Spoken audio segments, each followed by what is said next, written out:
hafizu nafsi billahil azim. La haula quwata illa billahil azim. Bismillah. Assalamualaikum warahmatullahi taala wabarakatuh. Sampurasun rampes muga rahayu sagung dimadi. Salam Pancasila, salam Nusantara.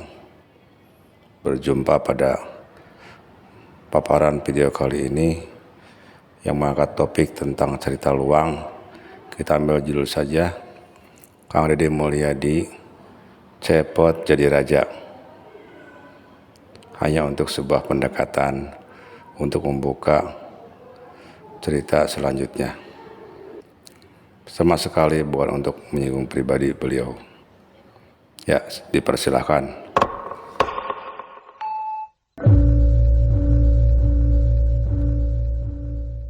Inti bahasan kali ini adalah gaya kepemimpinan, jadi sebagian tentang tampilan tipe pemimpin, tujuannya agar para baraya tidak kaget dengan gaya tampilan inohong masyarakat yang mungkin kurang umum. Baraya kita di pedalaman Kanekes atau para penghayat Sunda wiwitan sudah tidak penting melihat casting. Yang penting adalah pimpinan itu welas asih dan bertanggung jawab kepada rakyatnya, menghormati tradisi serta selaras dengan alam. Ya itu saja kami kira. Boleh raja itu dari Jawa, dari Bugis, dari Sunda, asal asli keturunan Nusantara. Biasanya rakyat kecil itu berpikir lebih sederhana. Nama Kang Deddy Mulyadi digunakan hanya untuk sekedar contoh dari sebuah gaya kepemimpinan, bisa saja dianggap oleh sebagian orang itu tidak lumrah, tidak priai, bukan pakem menak atau ratu, atau bukan gambaran pimpinan yang ideal. Yakni Lungguh Timpu Adalemi. Artinya pimpinan itu harus bersikap sopan santun dan bicara dengan makna yang mendalam. Memang dalam ungkapan-ungkapan buhun simbol kepemimpinan selalu dikaitkan dengan kata lungguh. Misalnya, Ratu Lungguh Menak Sabar, atau patokan panca, Sri, Lungguh, Dunya, Lara, Pati. Kata lungguh tersebut mengarah kepada umaro dan ulama. Untuk golongan umaro atau pimpinan masyarakat wajarlah jika orang menyukai tokoh semisal Presiden Soeharto, Soekarno atau tipe Bapak SBY. Memang tipe seperti ini tingkah lakunya cenderung lungguh, artinya tidak banyak bicara, dan bertampang priayi atau menjaga wibawa, atau tampilannya elegan. Memang tampang pemimpin yang elegan tambah lagi kemampuan bahasa yang baik bisa mendorong citra bangsa, selanjutnya tentu saja kemampuan kepemimpinannya sesuai kapasitas atau omdo. Selanjutnya mari membuka materi klasik, mungkin kuno atau ketinggalan tren. Tapi memang walaupun jadul memang bagian dari warisan tradisi di kampung kita. Seorang babuyut di kampung pernah berujar, cobalah kamu yakni pada anak beliau. Cobalah untuk mengarang penerapan Pancasila melalui perlambangnya. Tabe pun ampun paralun. Singkat saja kita coba memasuki bahasa lambang, tentu saja sebenarnya Ki Juru Carita tidak mengerti atau tidak tahu mengenai hal ini, tetapi ada rambu-rambu dari sedikit kisah nenek moyang barangkali bisa membantu. Bisa dilihat pada sila keempat dari Pancasila, kerakyatan yang dipimpin oleh hikmah kebijaksanaan, dalam permusyawaratan, atau perwakilan. Jadi sebenarnya yang memimpin itu adalah nilai hikmat kebijaksanaan, tidak ada kemampuan berhikmat dan bijak maka orang tidak dapat mengelola apapun. Sudah cukup wedaran bahasanya kita menuju bahasa rupa, atau bahasa wujud, bahasa alam. Bantenglah sebagai simbol. Dan apakah banteng itu?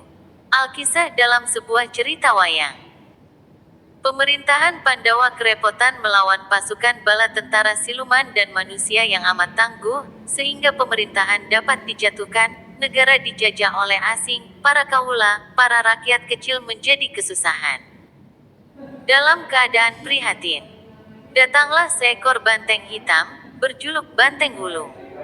Mengamuk kepada bala tentara musuh dengan begitu gagah. Tidak mempan semua senjata serta mantra kesaktian. Semua pasukan musuh kocar-kacir, semua mundur. Para ais pangampi, tamtama, sentana amarta kembali. Batara Kresna diundang untuk menuntaskan si Banteng Wulung ini. Senjata cakra undak sangat dilepas. War, jereng. Terkena Banteng Wulung.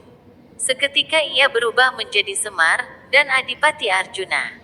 Itulah sang Banteng Wulung Jiwaroro, yakni Semar dan Arjuna. Ketika mereka manunggal menjadi banteng, maka siapa pemimpin dan siapa rakyat menjadi kabur, tidak ada batasan, atau tidak penting. Untuk mudahnya maka anggaplah tipe pimpinan itu dua, tipe Semar dan tipe Arjuna.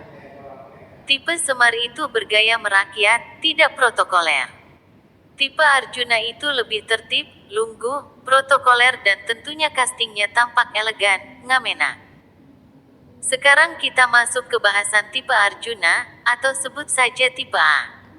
Tabe pun. Tipe ini terbagi dua, yakni golongan Menak Pandawa dan Menak Kurawa.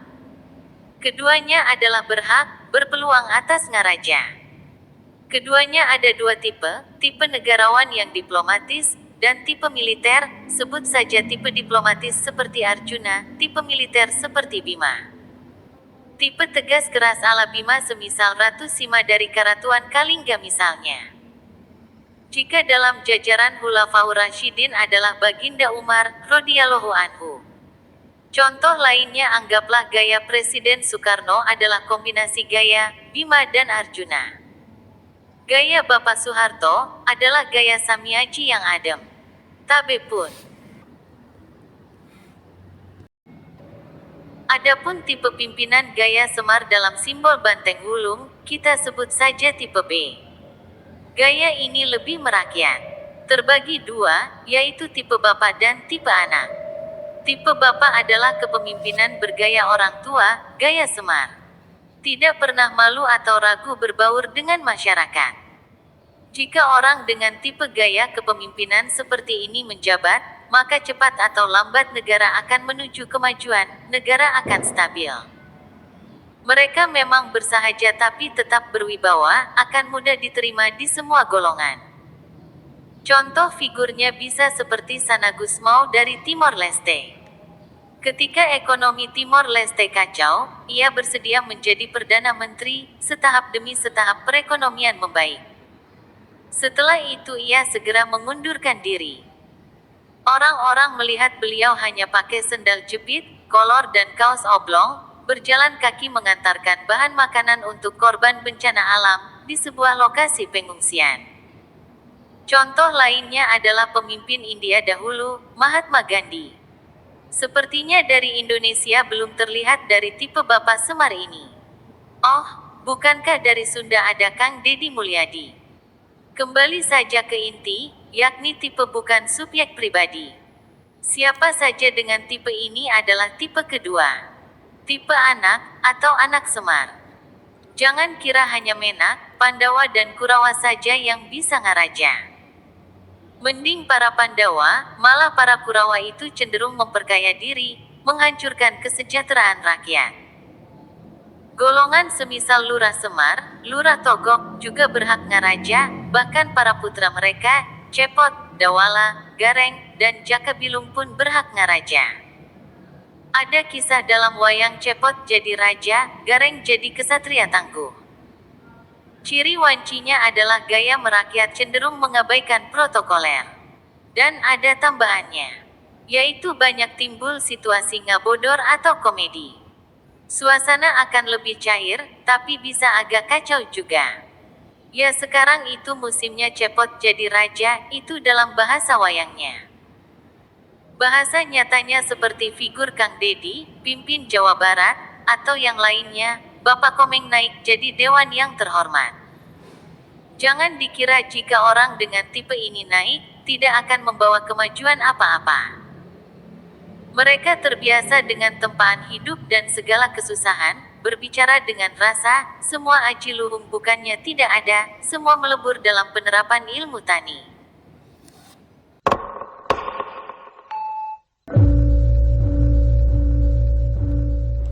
Sekian paparan video untuk kali ini. Lebih dan kurangnya kami mohon maaf. Wassalamualaikum warahmatullahi wabarakatuh. Cag.